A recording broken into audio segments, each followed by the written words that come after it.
You're listening to Spurscast, episode 659. My name is Paul Garcia, and I'm your host here on the Spurscast. Today, I'll be joined by Project Spurs writer and draft analyst Benjamin Bornstein. With the NBA draft now just hours away, we'll discuss draft prospects for the San Antonio Spurs one final time before the draft actually takes place. All right, Ben, this is it, man. You've written profile and draft prospects after draft prospects for so many weeks this entire season, since I think want to say like maybe in October or September you started this journey. How does it feel, Ben? This is it. This is hours away from the 2022 NBA draft. We're finally there, man. It's happening finally. Yeah, I mean, for like I said, like the fact that you just every week you're continuing to pump out these prospect watches is just it's a long journey for you to have to do that. But Spurscast listeners, here we go. This is the day of the draft. For those of you all listening to this, the draft is now hours away. We'll see if the Spurs use all four of those picks: the 9, the 20, the 25, and 38, or if they make some trades here. So let's begin, Ben, first with the latest draft rumors before we actually look at some of the picks.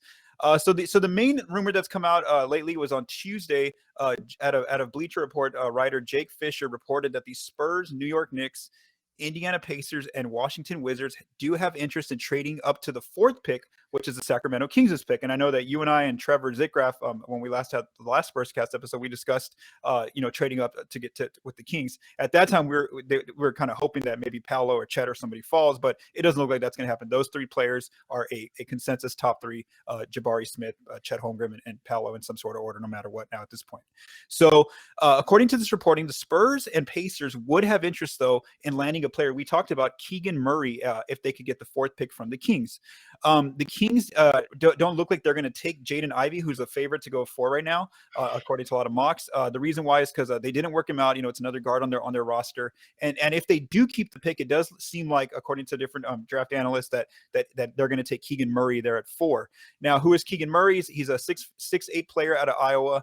His mock average is 5th. So as far as the Spurs' 9th pick, he's definitely not supposed to be there. He's supposed to go as early as 4 or as late as 6. So again, if San Antonio wants him, they most likely need to trade up to get him.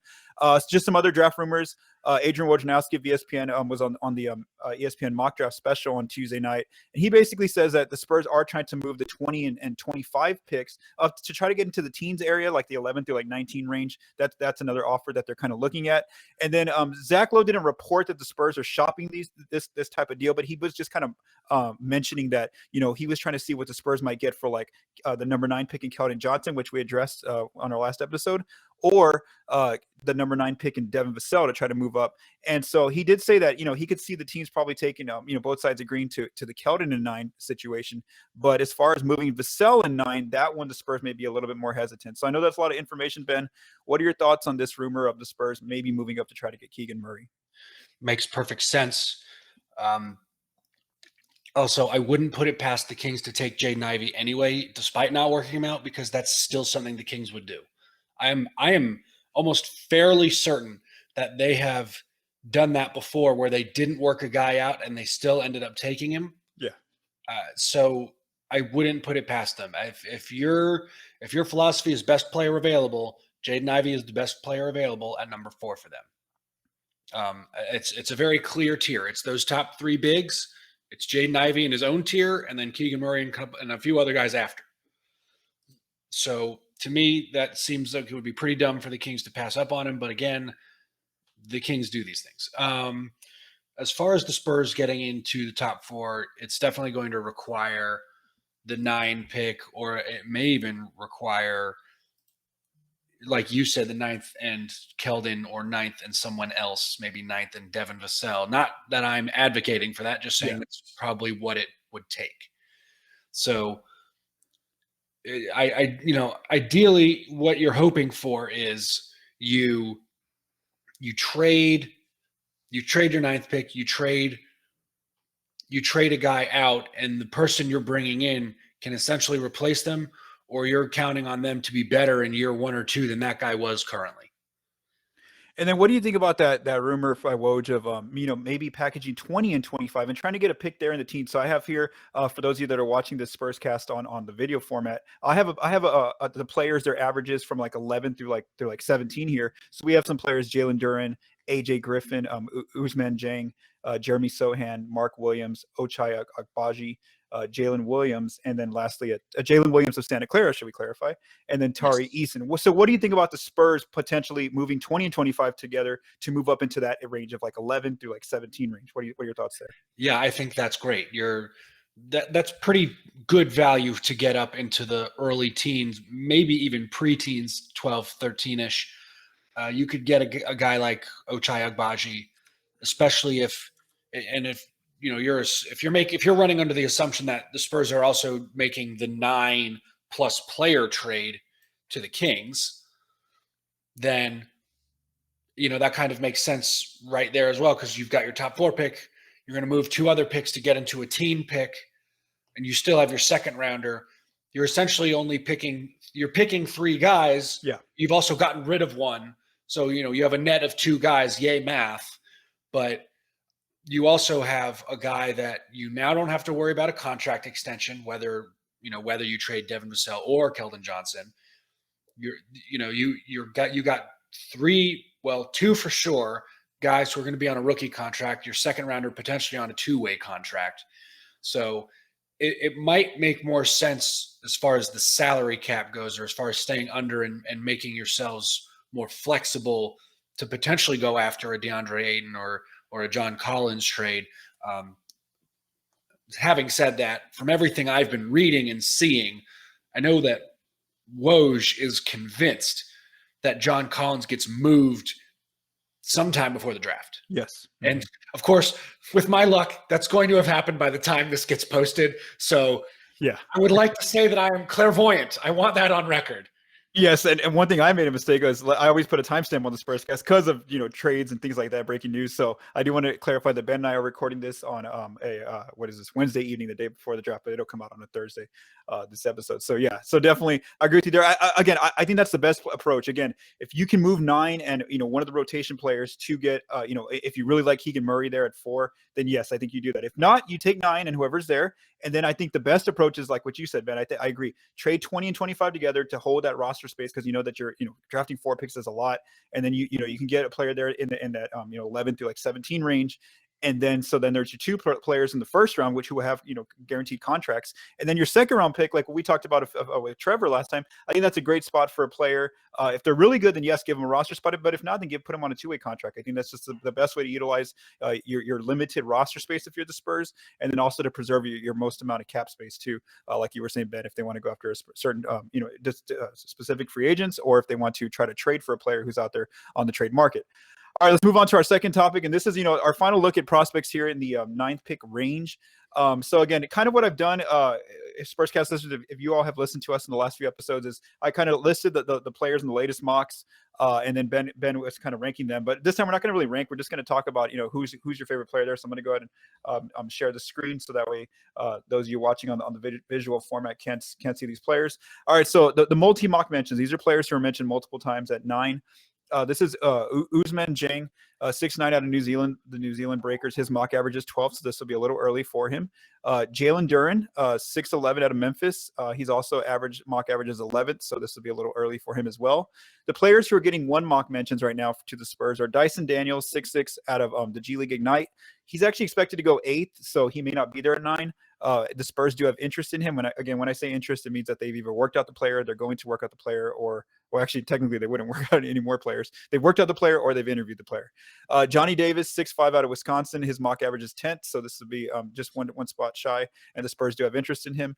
We have AJ Griffin, 6'6" out of Duke. Mock average is 11th. The Spurs do have interest in him. And then the newest player who got added to a mock just today when I was reviewing a mock from ESPN is Shaedon Sharpe, 6'6" out of Kentucky, who technically didn't really play for Kentucky because there's not much footage on him because he didn't play last year. Right. And his mock average is 8th, so a little early actually for him if he falls to the Spurs there at 9.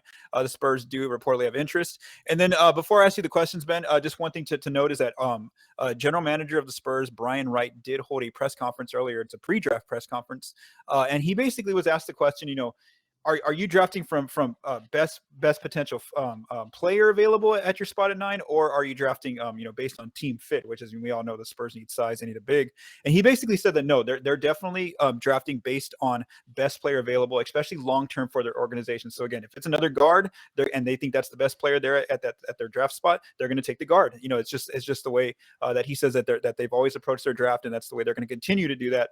So I know that's a lot of information, Ben. And my first question to you is, who do you most want to fall there at 9th? Who do you hope is your favorite prospect there at 9th? And it does not have to be a player from this list. Well, ideally Keegan Murray falls to 9, but that's not probable. It's or likely at all. Mm-hmm. Would barely even call it plausible for really getting into terms and words here. But for me, I think Jalen Duren is the guy I'd want them to take. Okay. If they take Dyson Daniels, he falls there and they take him, I'm happy with that. I think Ousmane Dieng is a bit of a reach. He's very much a project, which terrifies me at number 9. I don't think he's a guy who can come in and play right away in San Antonio. He would be an Austin guy, whereas Jalen Duren or Dyson Daniels could get minutes immediately. Johnny Davis could get minutes immediately. I was not originally very high on him. In fact, I wanted nothing to do with him, but reading more, I've been talked into him a little bit. I wouldn't hate the pick. Mm-hmm. AJ Griffin, I don't think would be a good pick, especially if we're talking about if Brian Wright is serious about best player available. AJ Griffin is not the best player available at 9. If assuming any of these names are available. Shaedon Sharpe is a guy who might fit that bill as best player available. Mm-hmm. But you are doing major projections. Like you mentioned, Paul, he has no tape from this past year. Mm-hmm. He went to Kentucky, said, I'm going to stay here and then I'll enter the 23 draft. Did not do that. Has not had very good interviews from everything I've gathered. Mm-hmm. And even if you think he is the most talented guy on your board at 9, there are too many character and off-court issues that you have to be concerned about as the Spurs organization. So that I think that would be the only case where the Spurs don't take best player available if he is available. Okay, so and I think a good demonstration of how you said like his interviews, and also like maybe lately just the last month has gone for him, is that I remember like early on when I first started making the mocks, the mock board, he was like 5th, and then he's fallen all the way back to 8th at this point. So yeah, I definitely could see him falling. He could be a guy who really falls tomorrow night. I think tonight when you guys hear it. Yes. And is there any player who's like a big reach for you that you would be like you're just so surprised if they took that player at 9? Jovic at 9 would be Nikola Jovic at 9 would be a huge reach. Like an Ochai Agbaji would be a huge reach. He's a mid-teens guy, I think. Yeah. Those are some that are popping out to me. Jalen Williams, Santa Clara. Jalen Williams out of Santa Clara is a bit of a reach. He's another teens guy. You might be able to snag him at 20. He might last that long. And just for clarification, Jalen Williams out of Arkansas would obviously be a huge reach here. Yeah. He's the guy who's like a fringe first round. I think a lot of people have him in the 2nd. So just so all the Jalen Williams are covered. But yeah, I think those are kind of my biggest reaches. Okay. So again, that's there at the 9th pick. Ben saying that if Jalen Duren's there, and that's probably the best prospect for the Spurs to go after in that case there at 9. All right, so now Ben and I are going to take a quick break, listen to a word from our sponsors, and then we'll be right back. The NBA playoff action is nonstop at DraftKings Sportsbook, an official sports betting partner of the NBA. This week, new customers can bet just $5 on any team to win and get $150 in free bets if they do. Looking to turn a small bet into a big payday during the NBA playoffs? With DraftKings same-game parlays, you can do just that. Create your own parlay by combining multiple bets like which team will win, total threes made, total rebounds, and more, and boom, you have a shot at an even bigger payout. Right now, all customers can place a same-game parlay with 3 or more legs and get a free bet back up to $25 if one leg doesn't hit. Download the DraftKings Sportsbook app now. Use promo code TBPN. Bet $5 on any NBA team to win their game and get $150 in free bets if they do. That's promo code TBPN. Only at DraftKings Sportsbook. Minimum age and eligibility restrictions apply.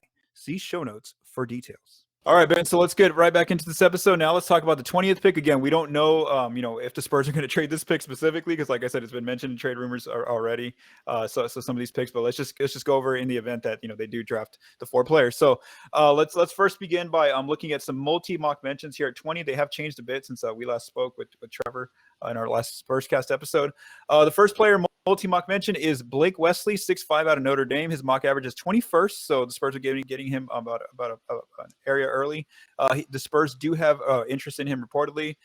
Then we have Nikola Jovic, a player you mentioned earlier, who should be there at 20. 6'10" big out of Mega Mozart. His average is actually fits, so this is a player who they'd be taking a little early based on the mocks.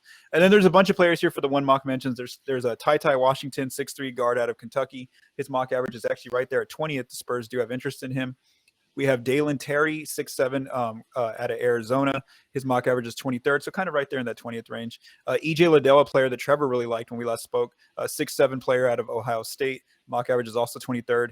Jalen Williams out of Santa Clara, 6'6". Mock average is 16th. So this is a player who he would, if the Spurs got him at 20, then he would have fallen based on his mock average. The Spurs do have interest in him. And the last player is Jaden Hardy, 6'3" guard out of the G League Ignite. Mock average is 24th, so this will be a little early for the Spurs. So again, Ben, doesn't have to be a player on this list. Who would be your favorite pick there if the Spurs pick that player at 20? I think my favorite pick would be Jovic. He's a guy you're willing to take a gamble on. Mm-hmm. The offense for him is very good right now. He plays more point forward than big man, which is fine. You're going to have to put some beef on him, and you're going to have to get him to play defense.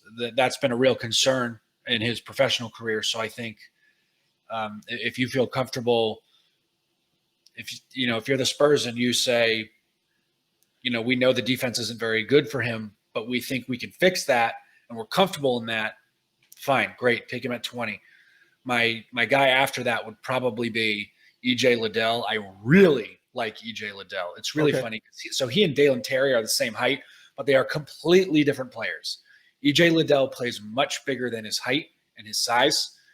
He's a deceptively good athlete. People say, he plays more of a big man. He doesn't move that well. He moves very well. He was swatting shots. He had chase downs. Motor is fantastic. He improved his 3-point shooting.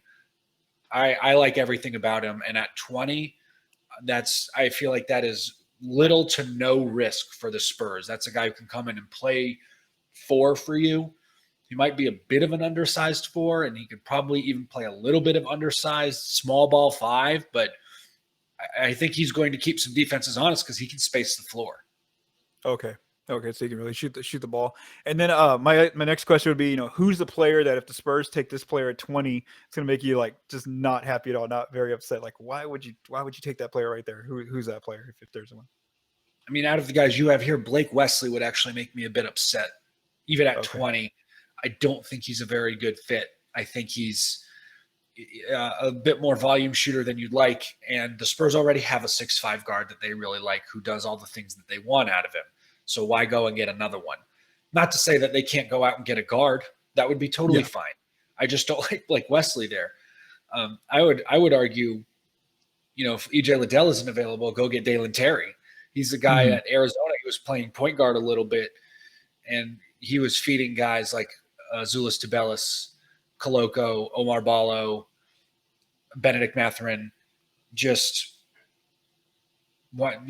I think that's high upside potential there. Okay. So was there anybody not on this list that you'd be upset if they took him at 20 or not? I mean, if Jalen Williams is there at 20, I think that's fantastic. Jaden Hardy, I don't hate. Yeah. Ty Washington would be fine. I mean, there's nobody on that list that makes you, other than maybe EJ Liddell and Dalen Terry and Jovic. Those 3 guys are kind of my top 3 there. Yeah, and it's nobody really excites me. Yeah, exactly. I think when you get to like the 20s, it's like, you're not really making a huge argument if it was a player who's kind of like in the second round kind of range, just because it just depends there. At that point, there's a big talent drop off. All right, so now let's go to the Spurs' next pick, which is the 25th pick that they have. And again, these picks might get traded tomorrow, or get at least a verbal agreement that they're going to be traded. So again, the 25th pick. Right now, the player on the multi-mock mentions is Walker Kessler. His name has popped up there like 3 or 4 times on draft boards. 7'1", big out of Auburn. His mock average is 26, so it's kind of like right there perfectly for 25th. The players that are one mock mentions, we have Jaden Hardy again, who we mentioned earlier. Mock average is 24th. We have EJ Liddell, mock average 23rd. Another player, new player that we're discussing right now is Kennedy Chandler, 6-foot guard out of Tennessee. Mock average is 28, so this would be a little early for the Spurs to take him. Then we have Christian Brown, 6'6", player out of Kansas. His mock average is 32nd, so he's projected on second round by the Spurs. According to one of the mocks, could take him 25. And then lastly, we have Ismail Kamagate. He's 6'11", big out of Paris Basket International, and so his mock average is 36. So he's supposed to go in the second round, but the Spurs might, according to this mock, they would have him going at 25. Who's, again, it doesn't have to be a player from this list, but who's the player you most want to end up there with the 25th pick for the Spurs? I wouldn't hate Ismail Kamagate at 25, assuming the Spurs have used the other 2 picks first, because then they can say, yeah, we can afford a project pick here. This is fine. Ismail Kamagate, kind of runs like a gazelle, gets up and down the floor really well, transitions well, is a lob target. The shot is not good right now. He basically shoots a knuckleball. If you think you can fix that, he could potentially be a floor spacer, but I think that's going to require a lot of work. So if you're comfortable with another rim running big who's going to protect the rim fairly well, then go for it. I say Kamagate all day. Why not? But I think there have been a couple other guys that have been mocked there or supposed to be close to there that I've liked. I have to get a look here, but like some people think Jokic might fall there, which I'm not quite seeing, but like a Marjon Beauchamp would be awesome. I really like him. He's a 6'6" wing. He plays hard on defense. The potential to become a better shooter is there as well. He's a little older, so he's going to be more mature. He has the Seattle connection with DeJounte Murray, so they may already have some good chemistry. I like him at 25 as well. Yeah, and his range is right there at 28. And another guy, too, who I've seen a lot of the contenders might take is Jake LaRavia there. His average is 27, so it's just would love Jake LaRavia at 25. That is probably my favorite pick, actually, at 25. Okay, so 25. Now, let's assume that the Spurs don't take a big with 9 and 20, and so they still need a big. What are your thoughts on Walker Kessler? I mean, yeah, Walker Kessler. Would that be the best option? Walker Kessler is tough. He's he averaged like 4.5 blocks at Auburn last year. Yes, he's 7'1". Yes, he has a plus wingspan, but he moves very poorly. Okay. I think there were times he was advantaged by a zone. Auburn got to play a zone because of him. He just sits around the rim and he can protect. You can't really do that in the NBA. You have to step out of the paint. You have to actually go and guard people, or you have to play the zone smartly. So I'm not a fan of that pick. It scares me. And also because people want to say, oh, well, maybe he can be a floor spacer, but have you looked at his shot? There's a lot of mechanical issues. Not to mention his shot looks mechanical, or looks robotic, rather. Oh, okay, so it's a little terrifying for me. I get the appeal of having a guy who's 7'1" and can swat shots near the rim, but he doesn't get to stand in the middle of the paint and just come over to the help side. Yeah. And then as we've seen with these the most recent playoffs, those guys who just kind of just stand there in the inside, and they don't have much on the offensive end to provide. They really struggle, especially in today's NBA. All right, so let's go to the last pick that the Spurs have. And that is the 38th pick. Again, we don't know if the Spurs will still have this pick by the time the draft comes around. They may end up trading this pick. And then again, I think going into this pick, I think that the best is, a projection would be that this player is going to most likely be on a 2-way contract, unless it's a player who fell from the first round that maybe, you know, this should have been a first round pick, that player, and they just fell. So maybe you put them, you do give them, you offer them, you know, a normal like 2 or 3 year NBA deal. So let's go look at the latest players. And these are all players on one mock mentions. The first player would be Marjan Beauchamp, who you just mentioned, Ben. So you said 6'6". The last time I checked was 6'7", out of the G League Ignite. He should go in the first round, though. His mock average is about 28. The Spurs do have interest in him. Next, we have Christian Coloco, 7'1", big out of Arizona. Mock average is 38, so right there perfectly, actually, with the Spurs' 38th pick. We have Caleb Houston, 6'8", out of Michigan. Mock average is about 35th, so he may get drafted before the Spurs' pick. We have Andrew Nembhard is how you say his last name. 6'5". I looked up the application guide. 6'5" out of Gonzaga. Mock average is 36, almost like perfectly right there with the 30th pick for the Spurs. The Spurs do have interest in him. We have Max Christie, 6'6", out of Michigan State. Mock average is 37, so kind of right there in the Spurs' pick range. Jalen Williams of Arkansas, 6'10", out of Arkansas. So not the Jalen Williams we mentioned earlier. Mock average is 40th, so just 2 spots ahead of the Spurs' pick. The last player, I'll make sure I get his name right. Gabriele Procida, 6'6", out of Fortitudo Contato, Bologna. Mock average is 41st, so a little bit early if the Spurs took him at 38, and the Spurs do have interest in him. So, again, it doesn't have to be a player on this list, Ben. Who would be your favorite pick there at 38? I really like Jalen Williams, actually, out of Arkansas. He's 6'10". It's an unofficial stat because not every school keeps the stat, although they should. But unofficially, he led the NCAA in charges taken, which I'm sure is something that Popovich and the front office staff will love to see. He is not a traditional rim protector in that sense, in the sense of, actually blocking shots and deterring people from the rim, but he forces turnover. You could argue he does something better in that. One, he forces a turnover, and two, the other player gets hit with a foul. It's kind of you can argue it's a double whammy in that regard. So that's one reason I like him. I think the shooting can project a little bit. I want to say his free throw percentage was solid. But he's a good player. And at 38, that's no risk to the Spurs. So why not pull that trigger? Another guy you actually have on this list that I like, well, you have a couple guys, but I think Christian Coloco at 38 is also a very high upside, no risk pick. 7'1", another guy who is a great lob target, can run the floor, will protect the rim for you. I mean, he also knows how to play with other big men because Arizona had 3 or 4 guys who were 6'11" or taller, and they were all playing together. He was rotating in and out with Tabellis, with Omar Ballo. There's definitely one more guy, but they were all rotating in and out and playing. There were always 2 big bodies on the court at once. So I think, it might be an underrated part of it, but I think that is that should hold some weight to me. Okay. And then do you agree that like most likely this player who, if they do take a player at 38, they still have that pick, do you think they're going to probably put that player on a 2-way contract unless it's someone who falls from the first round?